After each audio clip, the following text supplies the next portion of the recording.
primeiro dia que a gente esteve ministrando essa série sobre desembaraçando a caminhada com Deus, eu tinha falado com os irmãos que eram para a gente fazer o esforço de não perder cada domingo a ministração, porque uma ministração após a outra estaria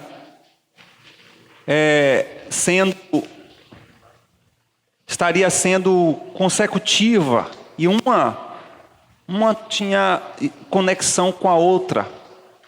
E falamos a semana passada sobre tudo que Deus tem feito e fez na experiência de vida com Moisés, a caminhada com Moisés.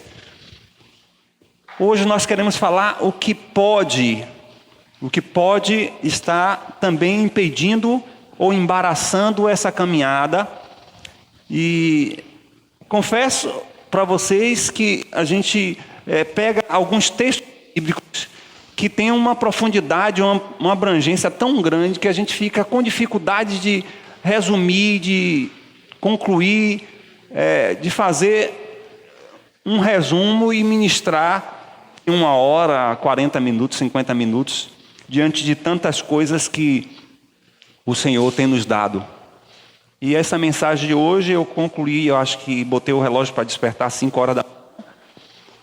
E concluí essa mensagem às 5 horas da manhã hoje, né? E a mensagem que o Senhor colocou para mim também no domingo tem muito meu coração. E já quero desafiar a você não faltar no próximo domingo, ou aqueles irmãos que estão conectados não deixarem de conectar, porque vai ser coisas que Deus tem falando com a gente. E eu queria que eu não quero ler o texto todo para a gente não gastar mais tempo. Eu queria que você depois estudasse o texto de Josué, capítulo 7. E eu vou ler apenas o versículo 11. E no decorrer do tempo eu vou estar citando parte do texto. Vocês conhecem essa história. A história registrada aqui nesse texto bíblico de Josué, no capítulo 6. Foi o livro que o próprio Josué ele registrou, ele narrou, e conta a experiência de Acã. Acã, ele tomou como escondido alguns utensílios, algumas coisas que tinham sido proibidas por Deus, daqueles que eram vencidos na batalha da conquista de Canaã, e escondeu debaixo da sua tenda. O versículo 11 diz, do capítulo 7 de Josué: Israel pecou e violaram a minha aliança, aquilo que eu lhes ordenara, pois tomaram das coisas condenadas e furtaram e dissimularam, e até debaixo das suas bagagens o puseram. Eu quero deixar como tema dessa mensagem, a mensagem de hoje, o vírus do pecado escondido. O vírus do pecado escondido. Infelizmente, o pecado ainda continua sendo um dos grandes problemas da caminhada cristã. E olhando para tudo que envolve o pecado, diríamos que ele continua sendo o embaraço central das pessoas que buscam viver a vida com Deus. E pior do que o embaraço é ver que algumas pessoas não conseguem enxergar o pecado com a sua gravidade, com tudo que o pecado traz de danos, de transtornos. Muitos brincam com o pecado. E nesse processo são muitas vezes atingidos de forma que destrói a imagem, que destrói o relacionamento, que destrói o conceito de si mesmo diante das pessoas, diante de Deus, porque o pecado ele é uma transgressão. O pecado ele é um ato, é uma palavra, é um pensamento, é um desejo, é uma omissão, é uma ação contrário a tudo que é pleno de Deus, de sua vontade, de sua palavra. O pecado, tanto no Antigo Testamento quanto no Novo Testamento, tem o mesmo significado. Embora que as palavras sejam diferentes em suas línguas, seja no hebraico, seja no grego, o pecado tem a mesma finalidade. A finalidade de desconstituir, de transtornar, de afastar o homem de Deus. E o que a gente percebe nesse texto é uma palavra atípica. No decorrer do texto a gente vai encontrar o Senhor Jesus falando, dando uma orientação para Josué e todo o povo de Israel, lá no capítulo 6, para a gente trazer o contexto de todo esse episódio. O Senhor disse para Josué que todas as tribos, nações que fossem conquistadas por Israel, era para separar todo o despojo daquela nação que tinha sido vencida pelo povo de Deus. A palavra anátema, quando é descrita aí no capítulo 6, o versículo 17, que está na sua linguagem como condenada. Diz o texto: porém a cidade será condenada, ela e tudo quanto nela houver, somente viverá Raabe. A palavra condenada é a palavra anátema. A palavra anátema, ela tem um sentido muito específico do povo de Deus, dado pelo próprio Deus. O anátema, ele tinha dois sentidos. O primeiro sentido era o sentido de destruir, de queimar, de destituir. Algumas coisas Deus declarou como anátema para que o povo destruísse. E outras coisas era anátema para separar para Deus e ninguém usar. Então tinha essas duas vertentes. A vertente de ser algo que Deus não queria para ele nem para ninguém, então era para ser destruído, desfeito, ou algumas coisas que ele separava para ele e que ninguém podia tocar. E nesse segundo aspecto foi a ordenança que o Senhor deu para o povo de Israel quando lutou contra o povo de Ai. O capítulo 6 todo, o Senhor disse para Josué: Josué, eu vou dar essa cidade para você como eu dei Jericó, e tudo o que tem esse povo torne anátema, torne separado, que ninguém toque, que seja condenado para as pessoas, separado para mim, e que ao dar para mim ninguém toque. E o que a gente percebe, e aí o versículo 18 e 19 do capítulo 6 vai dizer isso, que o ouro, a prata, os utensílios, o ferro são consagrados ao Senhor, irão para o meu tesouro. O Senhor disse para Josué que era anátema para as pessoas usar aqueles utensílios que têm sido conquistados através da batalha e o vencimento contra os inimigos de Deus e do seu povo. Mas aí o versículo 1 do capítulo 7 diz que prevaricaram os filhos de Israel nas coisas condenadas. Olha a palavra de novo, anátema. O que era anátema para o povo de Israel, os filhos de Israel, e aí ele vai descrever quem eram os filhos de Israel, rompeu, desobedeceu, pecou.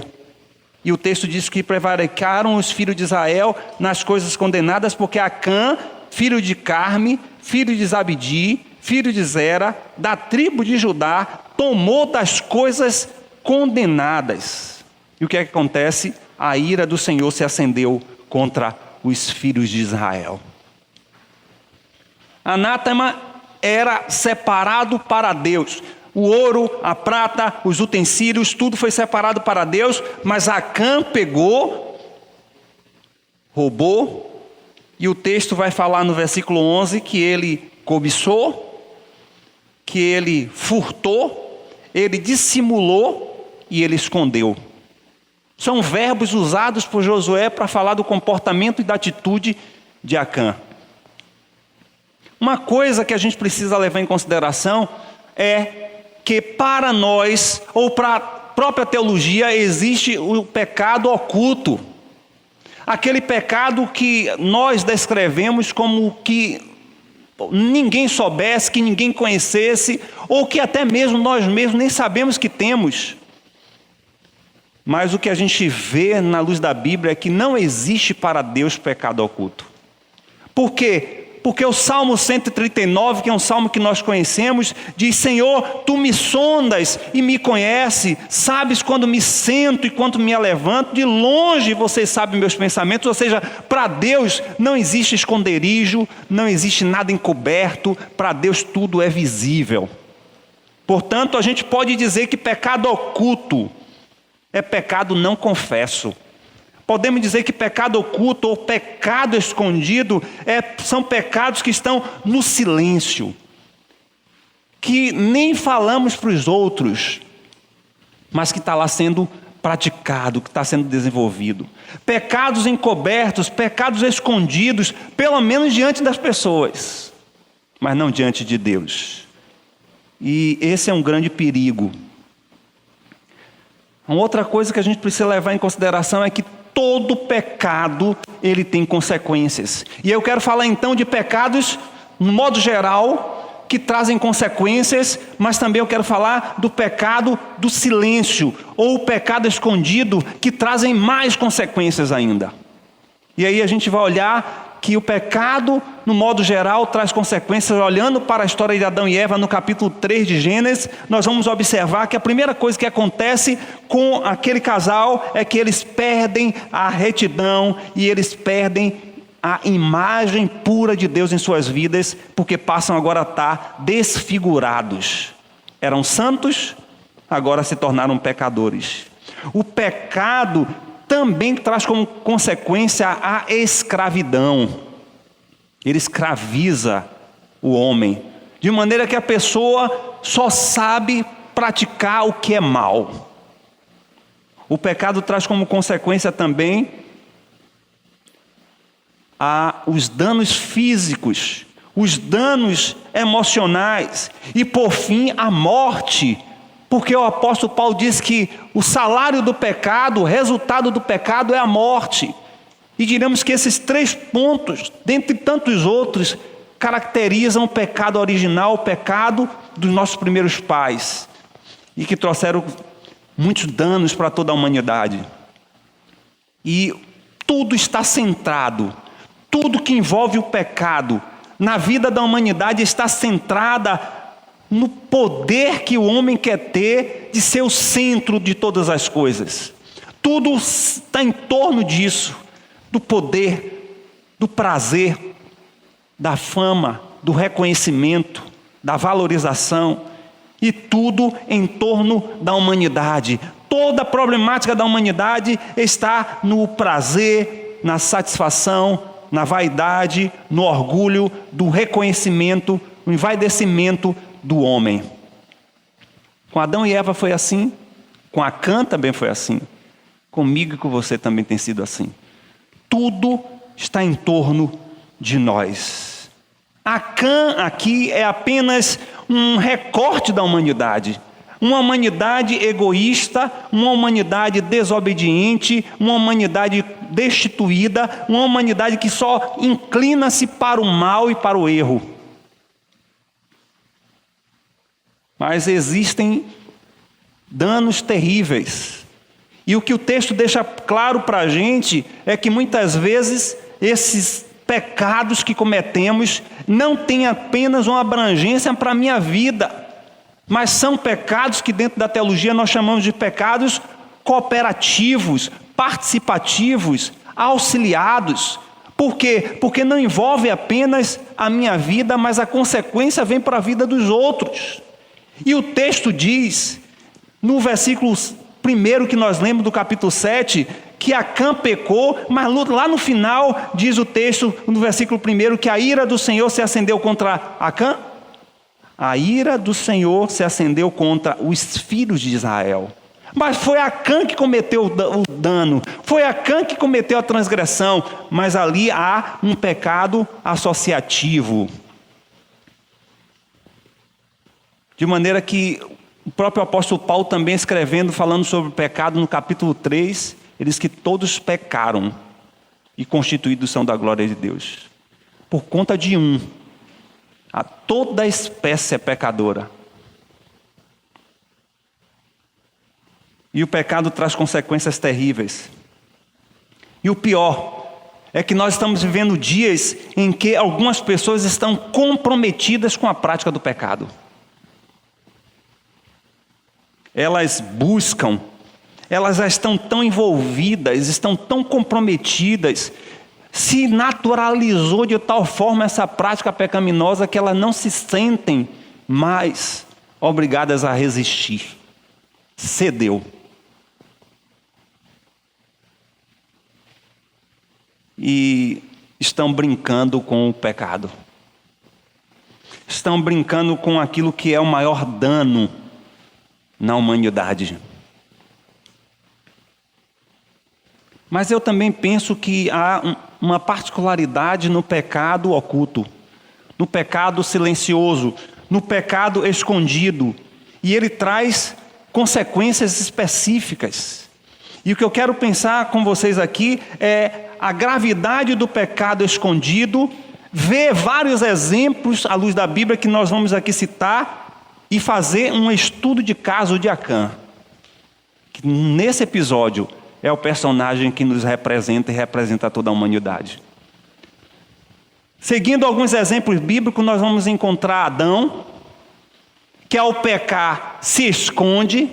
Nós vamos encontrar Caim, que ao pecar, ao matar o seu irmão, também se esconde. E nós vamos encontrar Davi, que também ao pecar se esconde. E tantos outros personagens que têm esse comportamento de achar que podem esconder os seus pecados. No Novo Testamento também, o mais clássicos, que nós encontramos aí no capítulo 5, de Ananias e Safira, que também achou que podia esconder a sonegação, um engano. As consequências são terríveis. Adão foi expulso do paraíso. Caim recebeu um sinal de juízo de Deus. Moisés foi descoberto como aquele que matou o egípcio. Ananias e Safira foram mortos. Mas olhe para o estudo de caso de Acã. Acã foi um instrumento de desastre para Israel.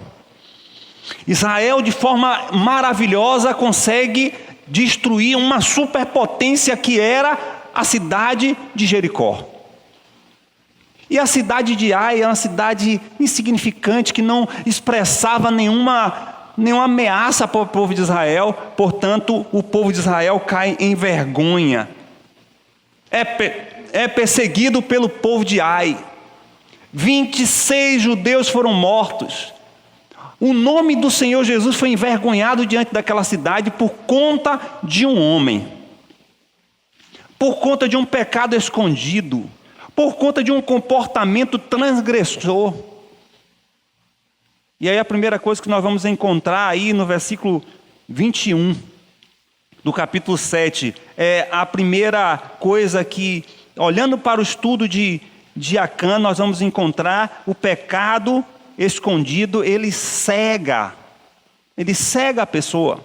O versículo 21 diz assim: quando vi entre os despojos uma boa capa babilônica, 200 siclos de prata e uma barra de ouro do peso de 50 siclos, cobicei-os e tomei-os, e eis que estão escondidos na terra, no meio da minha tenda, e a prata por baixo.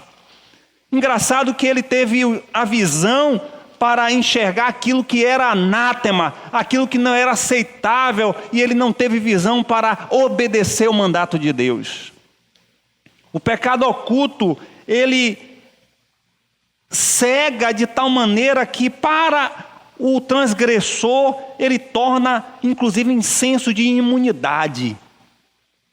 Eu vou pegar esses itens, eu vou guardar, eu vou esconder, e nada vai acontecer, não é? Nada vai acontecer. Engraçado que o texto vai levar em consideração o questionamento de Josué quando o povo perde a batalha. Aí vem a oração de Josué. O capítulo 7 a gente pode dividir assim. A primeira etapa é Josué confrontando a forma em que perdeu a batalha contra o povo de Ai. A segunda parte é Josué orando e questionando ao Senhor por que perdeu a batalha. A terceira parte é Jeová respondendo à oração de Josué. E a quarta parte é a sentença contra um pecado escondido. E quando o Senhor responde a Josué, se você for olhar do versículo 7 ao versículo 9, Josué orando, questionando o Senhor. Quando o Senhor responde a ele, pede para que o povo santifique, e que a forma em que já era comum de se usar a sorte do Purim, era uma forma em que o povo judeu tinha como estar ali encontrando a vontade de Deus para encontrar alguma coisa oculta, ou uma família, ou sortear alguma bênção. Então eles usavam o Purim, que era uma forma de fazer esse processo de identificação em uma escolha de algo alheio ao conhecimento de Israel, mas no conhecimento de Deus. Eles usavam isso. O Senhor vai trazendo, chega até a tribo de Judá. E o que eu percebo é que o comportamento de Acã, ao estar cego e ter esse senso de imunidade, que vê a forma em que Deus está eliminando cada família e se estreitando a condenação e o juízo de Deus sobre sua vida, ele não se antecipa e vai até Josué e diz a Josué: para isso aí, para, porque vai chegar até mim, eu sou o culpado. Não, ele deixa chegar até ele, porque o pecado oculto, o pecado escondido, tem um comportamento de cegar e de trazer um senso de imunidade. Ninguém vai saber do que eu estou fazendo. De fato, nenhum de nós vamos saber, porque é no oculto que você está fazendo. Só você e Deus.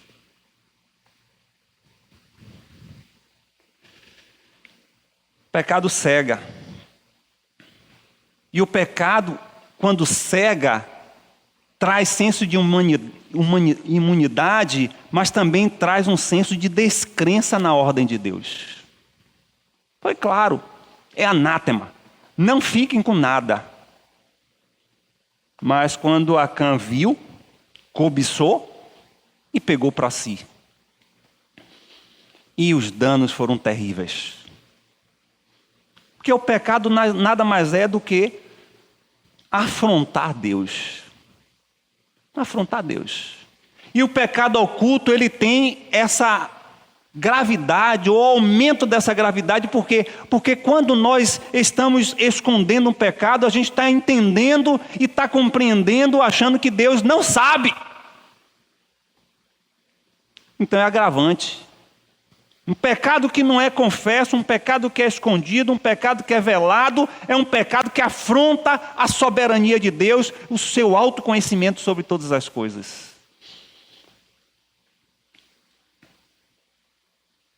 O versículo 4 ao versículo 5 traz uma segunda coisa. Vá anotando. A segunda coisa é que o pecado escondido, ele abre legalidade para o inimigo. Ai! É uma cidade facilmente vencida, e Josué inclusive manda os espias ir lá para observar quanto do exército de Israel era necessário, e esses espias voltam dizendo: não, Josué, não precisa ir o exército todo não, porque é uma cidade fraca, a gente vai matar esse povo aí tranquilamente. Irmãos, Satanás e os demônios são já vencidos. Pelo sangue de Jesus já nos foi garantido a vitória.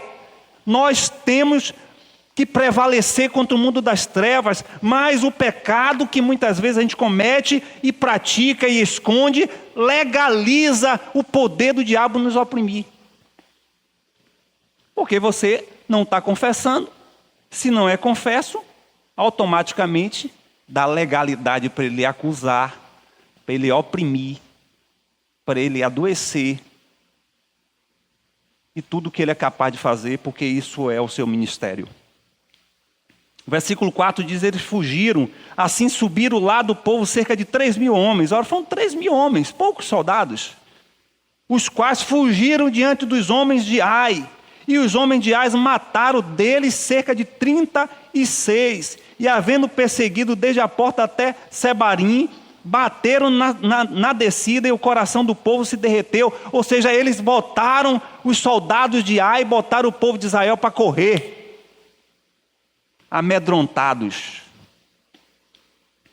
O inimigo, ele prevalece porque encontra brecha, e já foi falado nessa manhã sobre isso. A brecha nos dá uma legalidade para que o diabo invada e destrua, porque ele é nosso inimigo.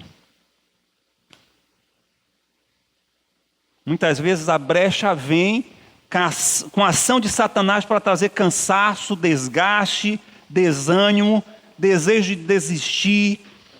Muitas vezes nos dá enfraquecimento espiritual, porque o pecado oculto, ele é camuflado, ele é escondido,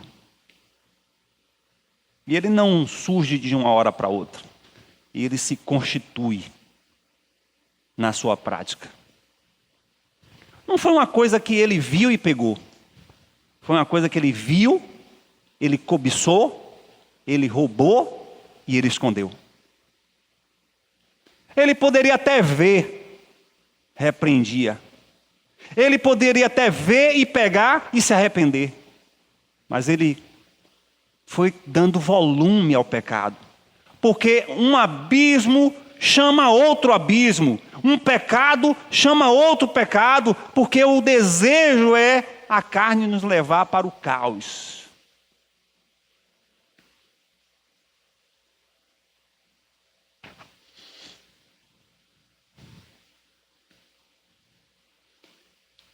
Há consequências maiores.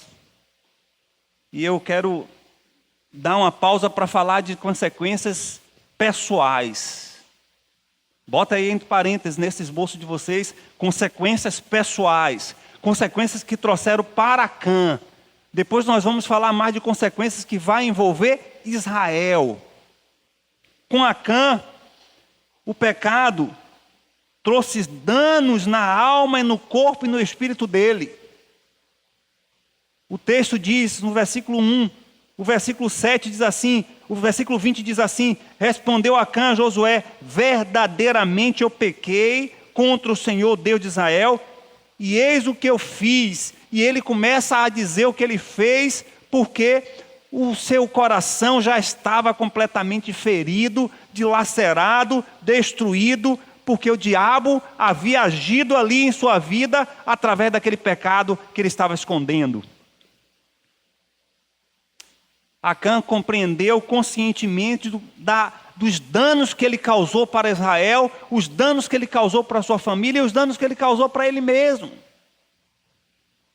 E aqui a palavra é: eis aqui o que fiz. É como se ele estivesse aqui se declarando como estava a sua alma ferida, como estava a sua alma destruída, porque o que o pecado faz é destruir a alma, é destruir a nossa vida. E quando ele disse para Josué: Josué, foi isso aqui que eu fiz. Parece para a gente da tradução que era uma confissão relativa, mas na realidade ali ele estava fazendo uma exposição de um coração que estava completamente destruído. Pecado oculto, ele traz danos para a alma.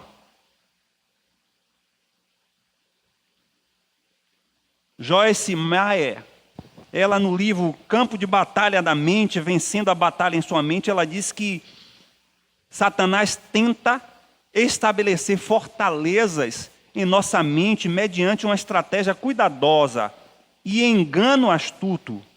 Uma fortaleza é uma área da qual somos mantidos escravizados, em prisão, em decorrência de certa forma de prática de vida. O que o diabo quer é criar esse tipo de ambiente na nossa alma, naquilo que a gente sente, naquilo que a gente pensa, porque ele é destruidor.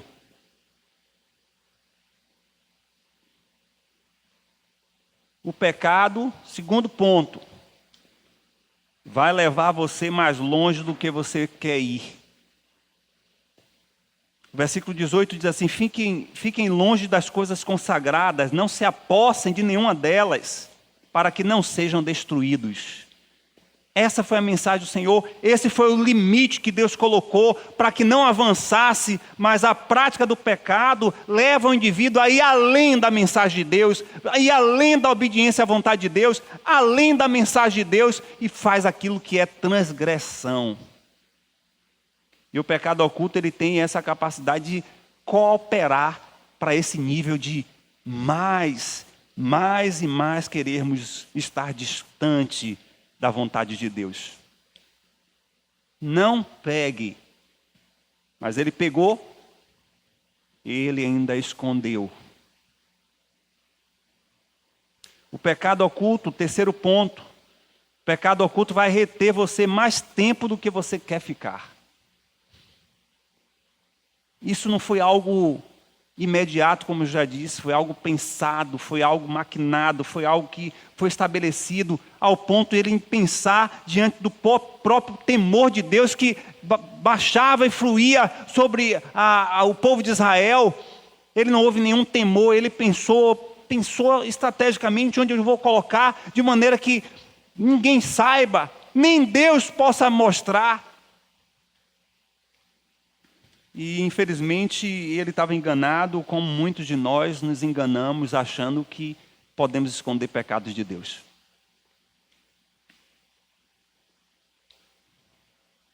Ele não calculou o custo dessa cobiça. Ele não avaliou o desdobramento desse ato transgressor. Porque o pecado, ele quer reter você nesse ambiente. O pecado quer deixar você retido, escravizado, nesse tipo de comportamento, nesse tipo de sentimento, nesse tipo de pensamento. Por mais tempo que você queira se desvincular, mais tempo que você queira se libertar, ele quer te manter ali oprimido, escravizado. E esse conflito o apóstolo Paulo fala no capítulo 5 de Romanos. Aquilo que ele quer fazer de bem, ele não consegue. Que é essa natureza pecaminosa que está ali, agindo. E quando ocultamos esses pecados, isso toma uma gravidade ainda maior. Quarto ponto, o pecado vai lhe custar um preço muito mais caro do que você pode pagar. Creio que Acã, ele não avaliou os danos que ele ia ter. E os danos que Acã teve foram danos que levou para si mesmo, porque toda a sua geração foi destruída. Toda a geração foi destruída. Se matou Acã e toda a sua descendência, ou seja, ele extirpou a sua geração. Fora 36 famílias que ficaram sem seus maridos, sem os seus pais. Fora o nome do Senhor que foi envergonhado diante de uma cidade tão pequena. Ele não avaliou. Muitos não avaliam. Engraçado que uma das grandes questões que vem do pecado de adultério é que normalmente o adúltero, ele não quer ser confrontado com o cônjuge. E a primeira coisa que em um aconselhamento alguém pergunta é: eu preciso confessar para minha esposa? Eu preciso confessar para o meu esposo? Porque a primeira coisa que vai ser é a vergonha, é perder a integridade. E o adultério, assim como outros pecados, só estou citando o adultério, mas outros pecados trazem consequências absurdas ao ponto de destruir uma família. De filhos terem danos emocionais, psicológicos, espirituais, por conta de um ato de infidelidade. Mas quando o indivíduo vai praticar o adultério, ele não está avaliando isso. Ele não vai observar os danos que vai acontecer, o transtorno, a destruição da casa, a divisão dos bens, o sofrimento para os filhos. Não, porque o pecado parece que é gostoso. Parece que é bom. Eu vi, eu gostei, Peguei a capa, uma porcaria de uma capa. Ele pegou e destruiu 36 famílias. Destruiu a sua geração. E ainda trouxe uma nação à vergonha.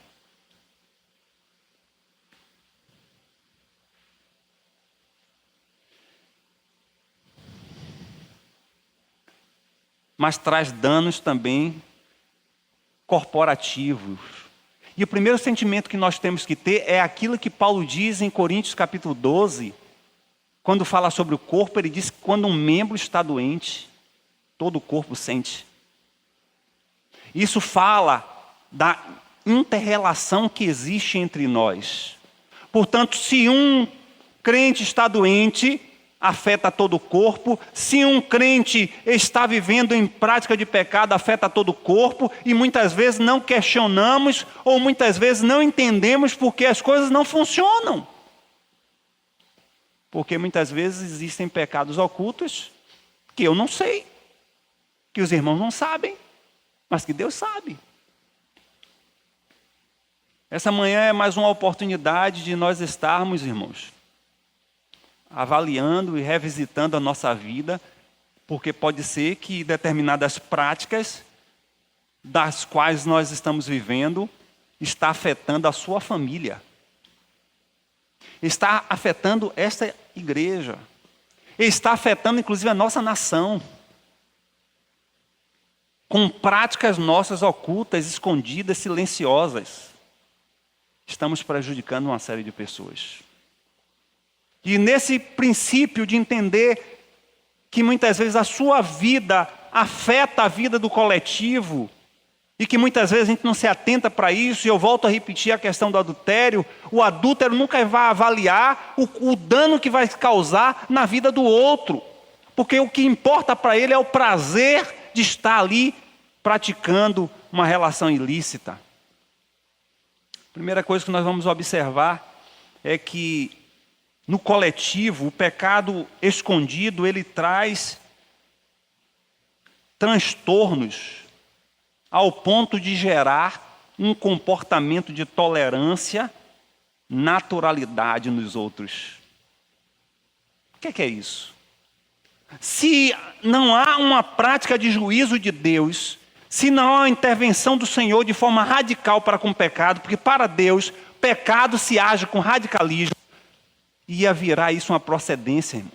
Ia virar isso uma naturalidade. Todas as nações que Israel fosse estar vencendo, cada um ia pegar uma parte, ia desobedecer à vontade do Senhor. E o que nós estamos observando é que muitas vezes a prática de um pecado oculto dá uma naturalidade ao pecado do outro. E o que nós estamos vendo nos dias de hoje é as pessoas estarem aderindo pecados de forma contextualizada, adaptando para a realidade de alguns princípios bíblicos. De maneira que aquilo que era pecado, e sempre foi pecado, e sempre será pecado, já está sendo visto de outra forma. Como o divórcio na igreja.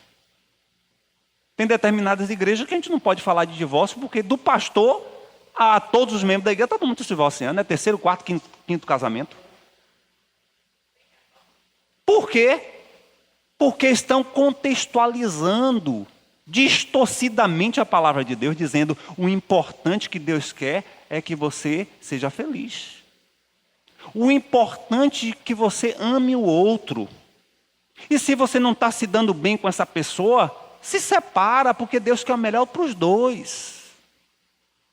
Não é assim que a Bíblia diz? Aí pega as distorções da Bíblia para legitimar o que o Senhor diz que Ele não tolera. Não sou eu que estou dizendo, não. O Senhor diz que Ele não tolera o divórcio.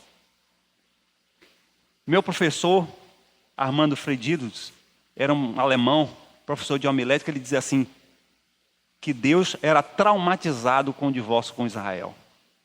E ele ratifica dizendo para a igreja, Israel, Moisés criou um jeitinho, mas com você, igreja, eu não aceito, eu não tolero. Meu professor fazia essa contextualização e eu achava interessante. Porque nós queremos pegar o jeitinho de Moisés.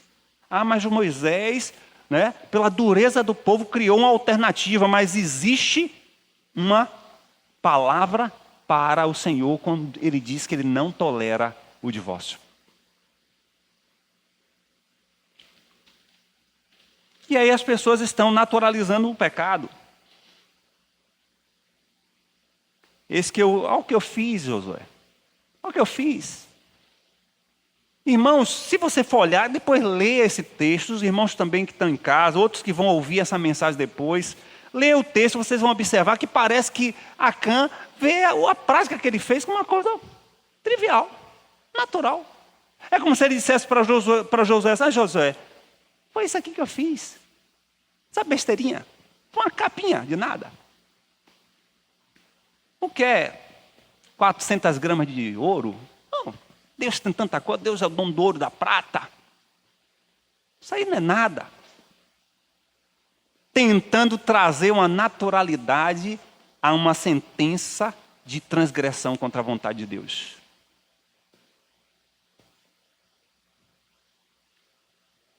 Segunda coisa é que o pecado escondido, ele distorce a graça de Deus. Ele distorce a graça de Deus. Por que distorce a graça de Deus? Porque é a graça de Deus que nós estamos vivendo hoje. É essa graça mal interpretada, mal entendida, é que está dando legalidade para muita prática pecaminosa adentrar a comunidade da fé. Ele diz no versículo 20, verdadeiramente eu errei. Verdadeiramente eu pequei contra o Senhor Deus de Israel. Mas ele não sabe qual é a natureza do Deus de Israel. Ele não conhecia que Deus não tolera o pecado, principalmente pecados escondidos, pecados ocultos. Ele não sabia disso. Mas ele achou que Deus é amor. Isso aí, uma capa, que besteira. Jeová vai se queixar por causa de uma capa dessa, né? Vai falar para Josué que está perdoado, Acã, né? E fica com a capa. E se você for observar, Josué, aparentemente nas falas de Josué, que é uma fala de misericórdia e empatia, alguns acham que era de permissidade. Como se Josué dissesse para ele assim, meu filho, diz o que foi que você fez aí. Olha o texto, depois vocês vão ler. Josué, quando chegou à sorte, caiu a casa de Acã, ele falou, meu filho, diga o que foi que contou aí, não me esconda nada não. Alguns ainda veem isso como um comportamento de Josué tentando passar a mão na cabeça de Acã, mas não foi isso. Josué já estava levando a sentença para Acã, dizendo, olha meu filho, não tem jeito, você tem que abrir logo a boca aí, falar o que você fez. Mas hoje o que a gente está vendo, irmãos, é algumas pessoas alterando a graça do Senhor e tornando uma verdadeira desgraça para suas vidas. Porque estão dizendo o que Deus não disse. E querendo aprovar o que Deus nunca aprovou. Eu gosto da citação do reverendo Luciano Subirá, quando ele diz, falando sobre isso, ele diz assim, a graça de Deus tem sido distorcida. Judas capítulo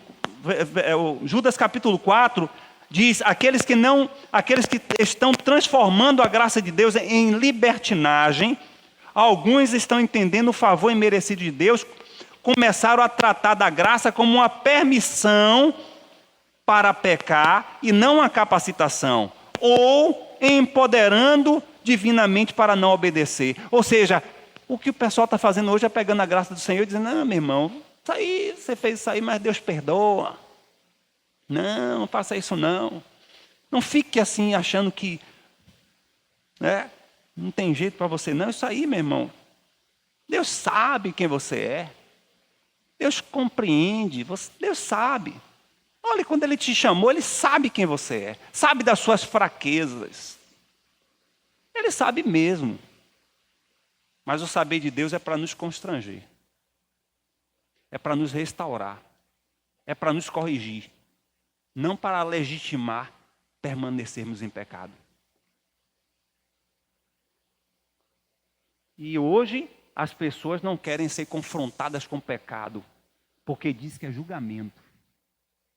Mas quando foi que na Bíblia a verdade passou a ser julgamento? Verdade é verdade. Não, você não pode dizer isso não, que você está julgando o irmão.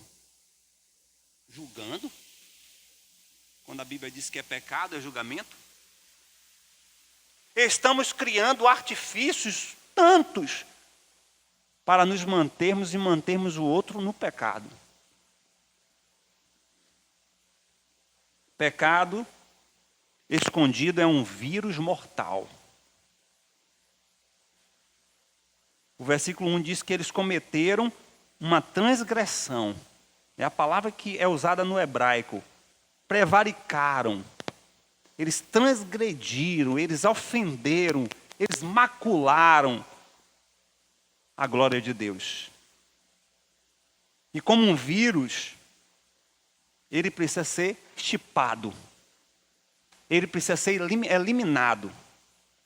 E aí nós vamos observar lá no versículo 25, após identificar que Acã pecou contra o Senhor, aí o texto diz no versículo 25, e todo Israel o apedrejou, queimaram-nos no fogo e os apedrejaram. E o versículo 26 diz assim, e levantaram sobre ele um grande montão de pedras, que permanece até o dia de hoje. E o Senhor se apartou do ardor da sua ira, aquele lugar chamado de Jacó, porque é o lugar de transgressão.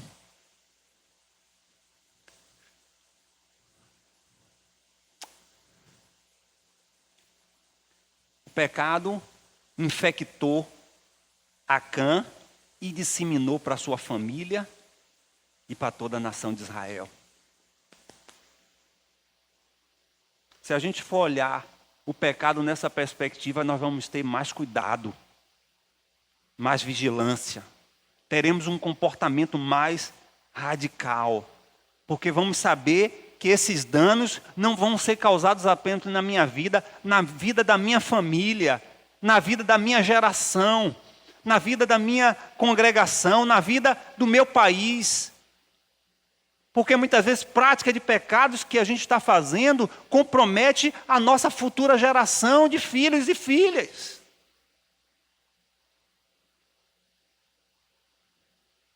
O pecado, o pecado oculto, ele retira a bênção de Deus, que age e opera no meio do seu povo. O texto deixa claro isso. E na oração de Josué, Josué vai dizer, Senhor, o que nos causou esse povo de Ai, as nações vão tomar o seu nome como escândalo, porque o Senhor permitiu que acontecesse isso, uma cidade tão insignificante, um inimigo tão fraco, nós fomos tão envergonhados, por quê? Acho interessante que o Senhor diz assim, se levanta, Josué. Cala sua boca que você não sabe de nada. Israel pecou contra mim. E não há compatibilidade de um Deus santo andar com um povo pecaminoso e um povo que gosta de esconder pecado. É isso que o Senhor está dizendo a Josué. Se levanta, Josué. Fica orando por quê? Você está me questionando que eu não estou com vocês por quê? Eu já não disse a você que eu sou andar com vocês se vocês andarem comigo com o meu jeito e minha forma de ser? Irmãos, essa é a expressão que Deus tem falado no meu coração. Para andar com Ele, tem que andar do jeito dEle e da forma do ser dEle. Não é do meu nem do seu. O que estão fazendo com a igreja é dizer, olhe, ande do jeito que Ele pensa que é, mas do jeito que você quer. E o Senhor está dizendo para Josué isso. Josué, para andar comigo tem que ser do meu jeito. É conforme o meu caráter.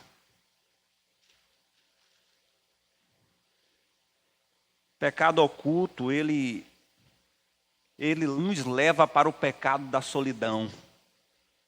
Porque a gente perde a graça de Deus sobre nós. Estamos sós. Eu, particularmente, não tenho um relato bíblico, não tenho um conceito bíblico para isso, mas a nível de experiência própria, eu quero dizer algo que eu sempre tenho visto por alguns exemplos de pessoas que eu tenho vivenciado, minha família, de pessoas que eu conheço, especificamente sobre o pecado do adultério, é um pecado devastador. E o adúltero, ele não é bem sucedido nunca. E o que se aguarda para o adúltero é uma morte na solidão. Porque ele rompe com os princípios da conjugalidade. Eu não conheço na minha história de vida nenhum adúltero que tenha morrido se não fosse completamente lacerado e em solidão. Tem uma resposta, tem uma solução. Quando o adúltero se arrepende.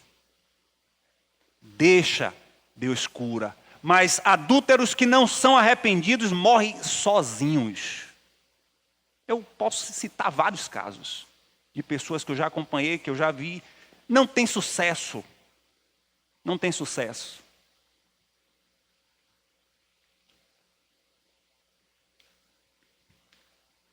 Pecado é terrível, irmãos. Mas eu quero finalizar falando que existe o poder restaurador de Deus. Existe o poder restaurador de Deus. Infelizmente, para a vida de Acã não houve possibilidade, porque houve uma sentença de juízo. Mas sobre a minha vida, sobre a tua vida, graças a Deus, há uma reparação, uma restauração do Senhor. E isso é possível para a minha vida, para a sua vida, se primeiro nós dermos atenção e obediência à palavra de Deus.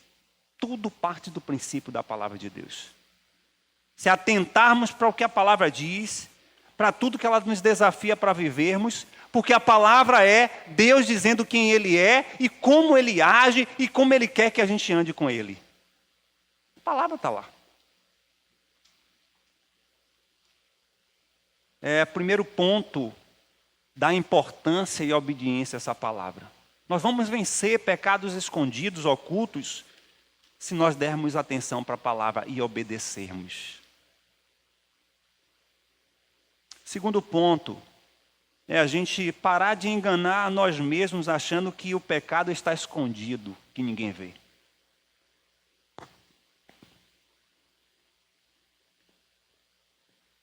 E quando a gente faz isso, a gente tem uma atitude de negação.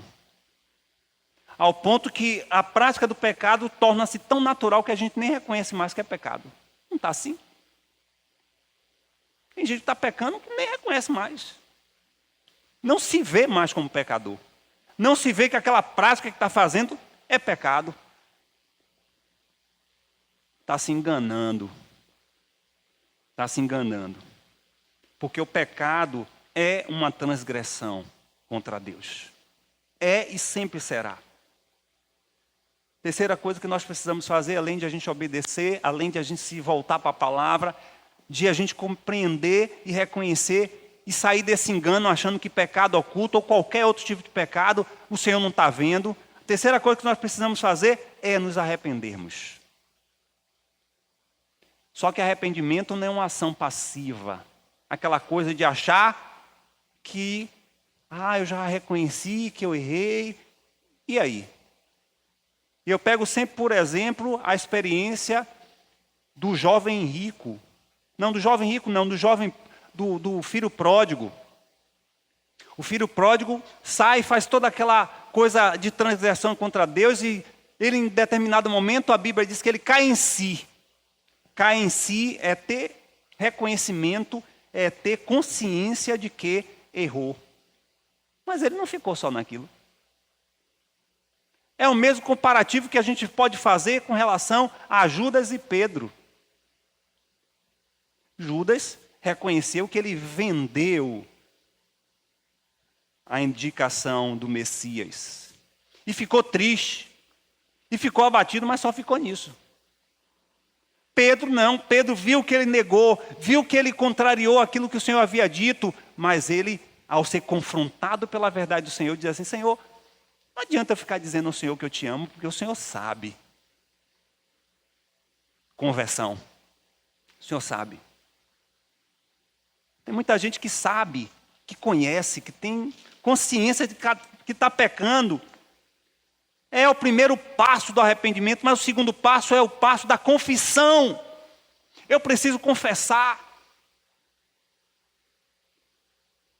E quando alguém diz assim, eu reconheço que eu pequei, mas não confesso, não houve arrependimento. Voltando àquela história do adúltero. Quando alguém diz assim, mas eu tenho que falar para minha esposa, pastor? Claro, Tem que falar. Tem que falar porque faz parte da cura. Faz parte do processo restaurador. Porque arrependimento também é confissão. Ah, mas então não se arrependeu. Não se arrependeu. É necessário se arrepender. Provérbios 28:13 diz: o que encobre as suas transgressões jamais prosperará, mas os que as confessa e deixa alcançará misericórdia. Eu reconheço que eu estou pecando. Eu reconheço que esse pecado que está lá no meu oculto, que só eu e Deus sabe, está afetando a minha vida, está afetando a vida da minha família, está afetando a vida da igreja. Então eu estou reconhecendo isso, mas eu não posso ficar nisso, eu preciso confessar. E deixar. Porque quando você se arrepende e confessa, você recebe o quarto ponto. Você recebe perdão. E o perdão é tão curativo que ele não apenas apaga o seu passado, mas ele motiva você a não errar para o futuro. Porque todas as vezes que você vai pensar em pecar, você lembra que Deus já te perdoou e que você precisa fazer uma caminhada diferente.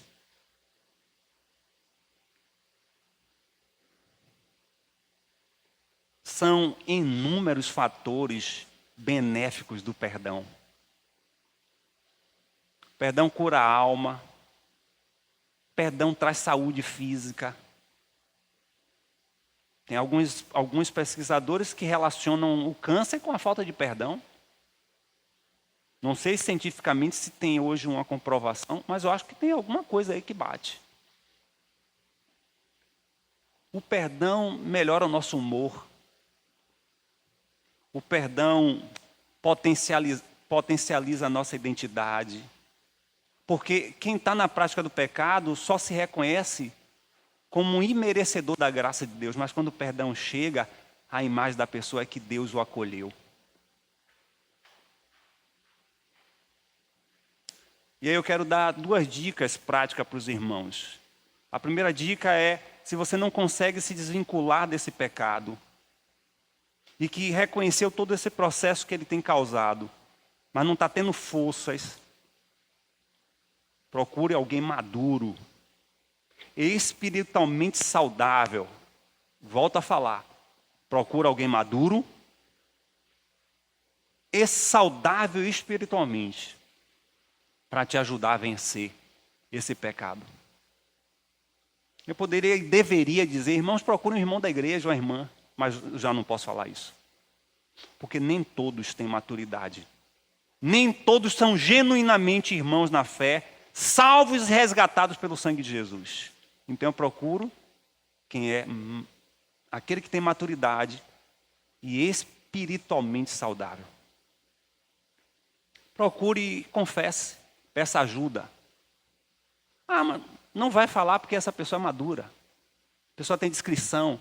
Essa pessoa vai te levar no joelho, na oração. Agora não é transmissão de carga não, viu, irmão? É andar junto. Porque tem gente, agora fulano, ora aí por mim. Não, negócio de orar por mim não. Né? Inclusive a gente precisa mudar esse conceito no nosso culto de oração. Orar com. Vou pedir oração. Eu percebo que muitas vezes os irmãos estão pedindo oração para alguém da sua própria família e é o outro que ora. Por que não ora tu? Começa a orar você mesmo. A gente precisa mudar isso. A gente está acostumado que o outro leve as nossas cargas. Queremos viver experiências com Deus, então comece você mesmo. Eu vou orar com você, não por você. Caminhar junto. Estamos juntos aqui, irmão. Quando estiver na hora passando essa lua, liga para mim. Na hora mesmo eu repreendo. Na hora mesmo eu ajudo. Se for necessário, vamos sair. Vamos esparecer a cabeça. Vamos criar mecanismos diversos para ajudar a você vencer. E vai chegar um tempo que você vai vencer. E você vai vencer para você ajudar outros a vencerem. É para isso que a gente vence. E entenda uma outra coisa prática. Por mais que haja esse pecado oculto, por mais que haja todo esse perdão de Deus, a sua confissão, arrependimento, existem práticas que deixam consequências. Que mesmo o Senhor te perdoando, não há mais nada que Ele lembre da sua vida, mas ficou lá as consequências.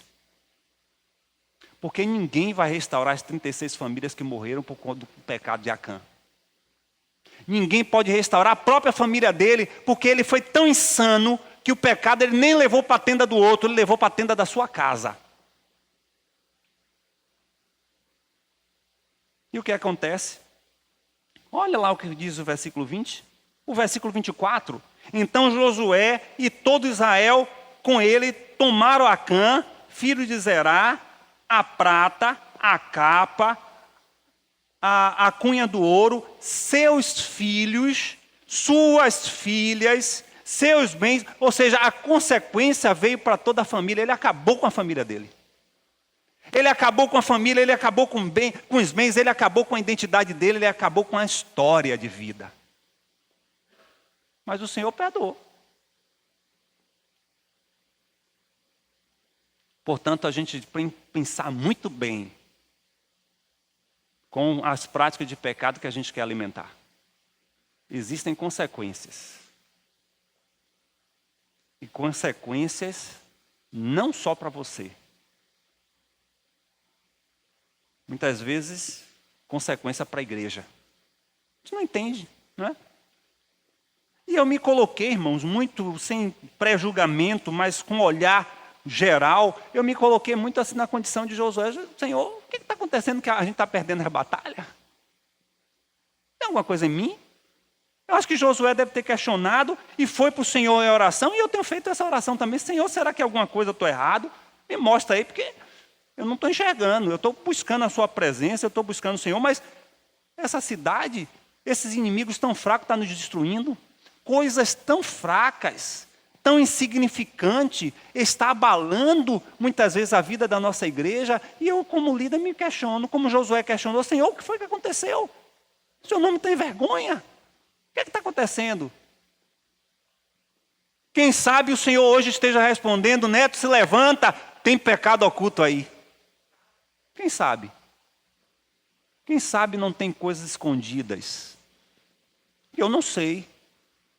Graças a Deus que eu não sei. Mas o Senhor sabe. Mas não sabe porque nessa manhã Ele quer julgar, não. Não é porque Ele quer levar ninguém à vergonha. Mas é porque Ele tem um projeto para a igreja. E Ele não anda com a igreja que está em pecado. Eu achei interessante quando o João, na sexta-feira, falou que não tem placa de igreja Laodiceia, né, João? Eu dei risada. E é verdade. Ninguém bota o nome da igreja, Igreja Batista Laodiceia, porque não é a experiência de uma igreja boa. Todo mundo gosta de Filadélfia, Éfeso, Jerusalém, Igreja de Sinai, né? Mas por que ninguém bota Laodiceia? Que é uma igreja morta. Uma igreja doente. A gente quer botar o nome da igreja, o poder, o fogo. Mas a gente está perdendo as nossas batalhas, irmãos, para inimigos tão fracos. Porque a gente não está se implicando no processo de que a minha vida afeta o corpo. E eu quero falar também em relação à família. Afeta a sua família, sua prática de vida, seu comportamento. E aquilo que nós falamos inicialmente como definição, a omissão também é pecado. Quanto de nós estamos omissos para aquilo que Deus tem nos confiado? Nós estamos vivendo um tempo de profundo descomprometimento com as coisas de Deus. Como é que a gente diz que Ele é o nosso Pai e a gente não quer cuidar das suas coisas? Como é que a gente diz que Ele é nosso Pai e a gente não consegue disseminar, compartilhar as coisas que Ele nos deu para que a gente pudesse compartilhar?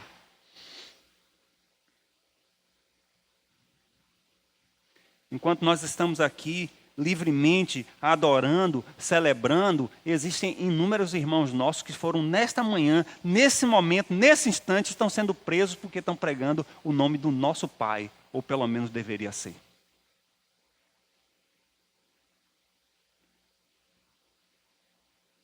E na sexta-feira, e eu quero finalizar, eu esperava, irmãos, e a gente sempre, teoricamente, busca encontrar as razões, os motivos, as estratégias para falar como vai ser a igreja do futuro, não é? E aí a gente vê uma mensagem falando de coisas básicas. Qual é a igreja do futuro? É a igreja que está comprometida com a palavra. Qual é a igreja do futuro? A igreja que queira congregar, coisa básica. Mas é necessário que agora a gente faça isso. E eu não vou mais ter essa postura, porque Deus me repreendeu hoje. Eu não vou botar antes do culto nenhuma mensagem para crente nenhum participar de atividade a partir de hoje. Se você não quiser participar, é problema seu. Eu vou divulgar para descrentes. Eu vou divulgar nas minhas redes sociais para pessoas que não conhecem, mas a igreja toda conhece, que tem culto de quinta, tem escola dominical sexta. Eu não vou divulgar mais programação nenhuma. Porque a gente fica pedindo para os irmãos virem. Fica, meu irmão, se ligue. Aí eu faço, idiota. O Senhor falou comigo hoje. Você está sendo idiota. Eu, da minha casa, que está tudo preparado, irmãos, para receber vocês. E os idiotas também não vão, porque não tem compromisso com Deus. O Senhor disse para mim hoje, não quero que você faça mais isso. A partir de hoje, eu não coloco mais nenhum chamado para crente nenhum vir para cá de oração. É um problema seu com Deus. Eu e a minha família, eu passei minha roupa desde ontem. Exemplo de meu pai. Vou para cá de oração, não tenho nada para me impedir. Passo logo minha roupa. Passo a minha e minha esposa, que eu gosto de minha roupa bem passada. Passo minha roupa, está tudo guardado. Não vou ficar convocando mais ninguém. Quem quiser vir, venha porque tem sede de Jesus. Não vou colocar. Hoje de manhã o Senhor, 5 horas da manhã, disse, você não vai fazer mais isso. Eu disse, estou errado mesmo, Senhor. Nós estamos vendendo a graça do Senhor. Irmãos, eu tenho que ter sede dEle. Eu tenho que ter sede. Não é ficar clamando, irmão, venha para Edileuza, venha para a escola dominical. Ô fulano, não sei o quê. Barateando a cruz de Jesus. Todo mundo sabe que nós temos um culto aqui 9 horas, você vem se você quiser. Ficar chamando. A partir de hoje, Erval não vai mais botar mais nada. Edileuza não vai botar mais nada. Os irmãos que estão na multimídia, mais nada. Todo mundo já sabe. Quiser, venha. Quiser acessar o culto de oração, acessa. Se não quiser, é problema seu. Quem acessar vai ser bênção. Quem estiver no estudo da palavra, agora depois não fique questionando. Eu não sabia disso, eu não conhecia isso. Está sendo feita exposição da palavra toda sexta-feira, 1h30 de exposição da palavra. Nós não temos tempo. Irmãos, não é o Jesus que está atrás da gente, não. É a gente que tem que estar atrás dele. Ou está mudando os valores, porque o mundo está mudando. O mundo está dizendo que é ele que tem que buscar você, é ele que tem que te abençoar. É você que tem que ir para trás da cruz.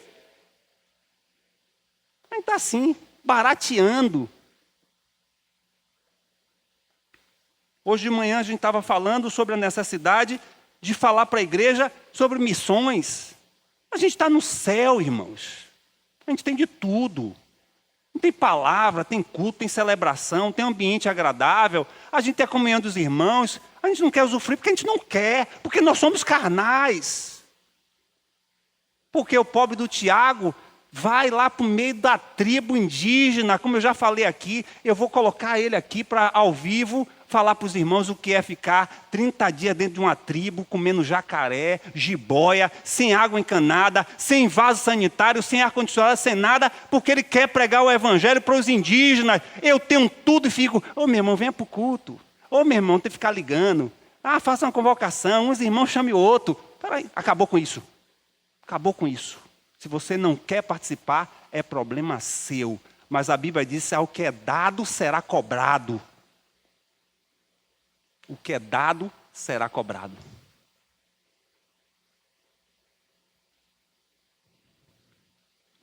O que eu tinha de falar, já falei. O que você vai fazer agora da sua vida é um problema seu. Eu quero mais de Deus. Eu quero mais de Deus. Irmãos, um clima extremamente estranho. Nós estamos aqui, a gente pode estar chegando em casa sabendo que já é uma guerra da Rússia com a Ucrânia e envolvendo toda a OTAN. E o Brasil está no meio. A gente não está se atentando para isso. A gente está no meio de uma pandemia que parece que nunca acaba. Cada hora vem um, já está chegando outra variante.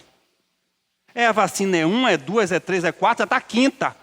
Em Israel já é a quinta vacina. A gente vai ficar tomando sexta já. Sexta vacina, vai tomar vacina o tempo todo, não resolve. A gente não está percebendo que alguma coisa não está certo? Ou estamos achando, não é normal. Uma cidade que a gente não pode botar a cabeça para o lado de fora, que a gente está com medo de tudo. Assalto para tudo quanto é lado. É transporte público. É lugar. Está assim, a gente está com medo de tudo. Além do medo da pandemia, a gente ainda está com medo de sair. E a igreja está assim, achando isso normal. Vem no culto de oração, a gente chama, coloca os pontos de oração. Quem é que vai orar? Fica todo mundo calado. Não vou mais falar isso. Quer orar não? Os irmãos querem orar não? Vou desligar, vou orar com minha família em casa. Pronto. Pede oração, fica aí, todo mundo calado. É um culto de oração que ninguém ora. E graças a Deus, esses que ainda vão. Porque quase que 80% não vão. A gente não está observando, a gente está vendo que está alguma coisa estranha. Um papa que está liberalizando tudo.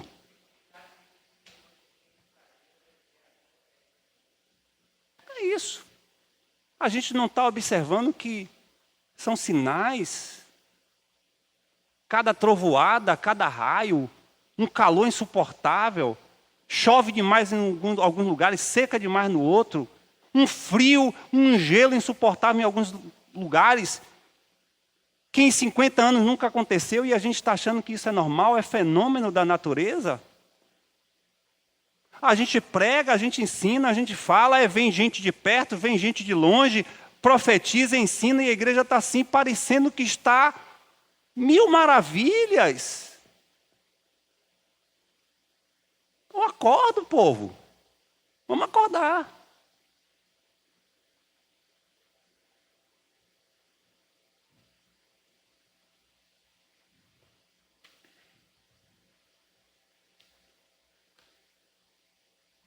É tempo de aquebrantamento, de arrependimento, de confissão. E muitas vezes não é nem pecado oculto nenhum. Não é nada que de fato a gente está escondendo. É a inoperância, a mesmice, a falta de amor a Cristo. De fato, Jesus é maravilhoso. Maravilhoso, porque se eu estivesse no lugar dele, eu já tinha acabado com tudo. Graças a Deus que eu não sou. E eu me coloco também nessa condição. Querer fazer as coisas de qualquer jeito. De viver um tempo de tão grande descompromisso. Não é? É o que o pastor Alexandre falou e tantos outros falaram. Uma pandemia que deveria ter um efeito, teve um efeito contrário. Uma pandemia que deveria fazer com que a igreja orasse, se comprometesse mais, reverteu. Agora que o povo não quer compromisso mesmo. Ou seja, está tudo doido. Tudo mudado. Mas a igreja de Cristo, aquele que não está no meio da multidão, aqueles que ele passou e está chamando pelo nome, esses está ligado. Está pouquinho com Deus, quer mais. Está lendo a palavra, quer mais ler. Quer se unir, como eu já preguei no domingo passado, se una com gente que está nessa pegada. Porque se você estiver quente, se juntar com quem está frio, você vai ficar frio. Quem está com a chama cheia de fogo, junta-se a chama com outro que está com outra chama, porque se você for para um que tiver sem a chama acesa, a sua vai apagar. Porque eu nunca vi a coisa ruim disseminar tanto. Se una com gente que tem compromisso com Deus, que liga para você e diz, meu irmão, estou lendo aqui a palavra, estou tendo uma dúvida, ô glória. É mesmo, meu irmão, o que você leu aí junto com esse povo? Ligue também para esse irmão, que eu não tenho tempo não tenho tempo. Mas não, meu irmão, também não tenho tempo para você não, meu irmão. Se unir com gente que aqueça a sua fé, que te motive, que diga que vamos crescer, vamos juntar, vamos caminhar, vamos orar mais. Olha, irmão, estava orando, lembrei de você, te orei por você. É mesmo, irmão? Então, ora também pela sua vida. Agora, a gente que não tem esse compromisso, não quero estar perto, não. Lembra de Josué. Não tirou o pé da tenda. O povo tudo distante. Poder de Deus sobre a tenda com Moisés. E Josué estava ali, ó. Nós estamos falando dele aqui, ó. Desse que estava do lado da tenda. Então eu quero estar, se o povo está pegando na casa de João, na vida de João, a tenda que é João, eu quero estar do lado. Porque eu quero também ter esse mesmo fogo. Porque o fogo é que vai garantir e vai certificar a minha perseverança quando o Senhor voltar. O fogo é o azeite. São símbolos. O azeite é aquele que estava nas lamparinas das prudentes e na reserva. Olha, o poder de Deus tem que estar tão pleno na sua vida, de maneira que vocês tenham a reserva dele. Não falta, reserva. E os irmãos, tomem por certo que o que Deus já começou a fazer, não porque marcou esse ano, é porque é o tempo dele. Nós vamos ver muita coisa acontecer aqui na igreja. Ah, mas aqui eu não sabia que era assim. Não, vai ser assim. Não é porque eu quero, não. É porque Deus está aproximando o seu tempo. E para aproximar o seu tempo, sinais, maravilhas, o seu poder vai ser dispensado sobre nós. E nós vamos ver coisas assim. E não fique com o olho regalado porque fulano caiu, porque esse fulano está... Olha a sua vida. Cada um tem que ter sua relação com Deus. Se Ele quiser me derrubar, se Ele quiser me jogar no chão, porque estou precisando ser tratado, restaurado, curado, Ele faça isso. E ninguém fica olhando para mim com censura, porque é eu e Deus. Porque o povo, Deus está fazendo milagre, a pessoa fica olhando assim, ó. Fica pedindo a Deus, Senhor, usa também, eu também quero. Eu quero experimentar isso. Mas a igreja está mudada. Está mudada. E tem que mudar com o poder do Espírito Santo de Deus. A gente tem que usar a palavra sim. E a palavra é com a unção. Porque nesses últimos dias a gente precisa de uma igreja operante. Que a coisa aconteça. Para que o mundo veja. E o Senhor, irmãos, o Senhor quer operar. Ele quer. A gente aqui não está sendo usado. Nós aqui não estamos com o canal limpo. Mas eu quero todo dia. Eu quero todo dia. Eu quero um milagre todo dia na minha vida. Uma coisa que transforme a minha vida. Eu não estou pensando em bens materiais, não estou pensando de reconhecimento, nada, não. Eu quero experiência com Deus que mude a minha vida, que eu experimente cada dia mais dele, e ao ponto de, quando ele mandar eu orar por alguém, eu não tenha dúvida da suficiência do seu poder, e ponha minhas mãos e a pessoa seja curado, porque ele diz na sua palavra que nos últimos dias ele fazia sinais e maravilhas, e ele quer usar, não é o passarinho, ele não quer usar a serpente, ele não quer usar anjo, ele quer usar a igreja, e a igreja sou eu. Então se coloca à disposição. Agora, isso não é de graça. Isso tem a ver, ó. Joelho, jejum, vida com Deus, compromisso. Tá junto. Aí você vai ver. Diga para o seu irmão do seu lado, você vai ver a coisa. Mas também eu vou ser instrumento de muita coisa. Eu tanto quero ver quanto quero ser. Instrumento de Deus. Vamos ficar de pé, irmãos?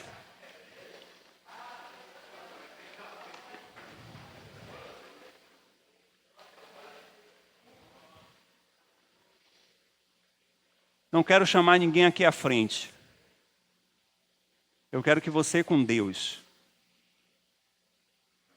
Se tem alguma coisa que está impedindo e que está afetando a sua família, está afetando a sua vida com Deus, afetando essa congregação, coloque diante dele.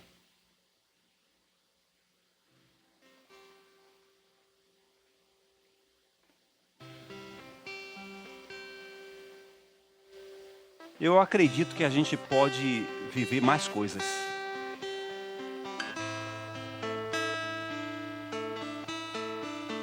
Não depende da atuação de Deus. Nosso Deus é o mesmo.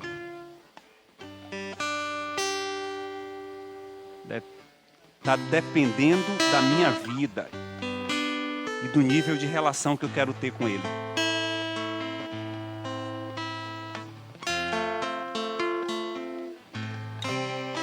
O Senhor quer alcançar sua família, seu colega de trabalho, seu vizinho, através da sua vida.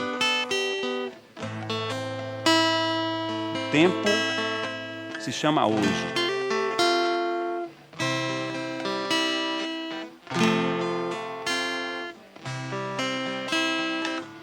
O Senhor nos leva a experimentar do que o Senhor é capaz de fazer. Conhecemos profundamente o que o Senhor fez na vida de Moisés e pregamos isso domingo passado.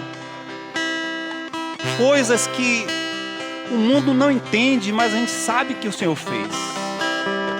E hoje já vem existindo provas científicas do que o Senhor fez. O Senhor não mudou. O Senhor é o mesmo.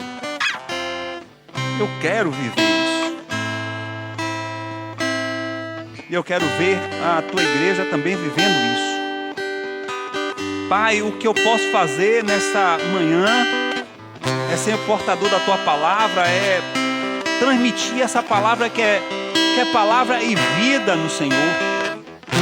Mas compete ao teu Espírito fazer agora o modus operandi, porque sou limitado nisso. Eu preciso para mim, eu não tenho para dar para outros. Eu preciso que o Senhor faça transformações na minha vida e que me leve a buscar mais o Senhor mais. Eu preciso mais. E nos chama para esse lugar. Senhor, as 24 horas continua sendo a mesma. Nos faz melhor administradores do nosso tempo. Nos perdoa porque a gente está se achegando ao Senhor sempre com uma justificativa que não é justificável. Em mostrar o nosso desinteresse, o nosso descompromisso em todas as áreas. Muda isso a partir de hoje, Senhor. Eu também não sei o que é que está fora do nosso campo de visão, aquilo que está lá escondido. Eu não sei o que é que está lá por baixo, Senhor. Mas o Senhor sabe. O Senhor conhece. Toca em nossas vidas. E principalmente esses que estão reservando e resguardando práticas que não são agradáveis ao Senhor. Leve-os a ter um arrependimento, uma confissão e deixar, Senhor, para que não sejam afetados nem afetem a outros e principalmente a tua igreja. Nos restaura em nome de Jesus e nos leva a sair desse estado de paralisia e que a gente vai mais profundo e que o Senhor nos use para que possamos experimentar e deslumbrar em ser apenas um vaso, um canal em tuas mãos. Mostra a tua glória através de nós e que teu nome seja glorificado. Te damos graça, Senhor, em nome de Jesus.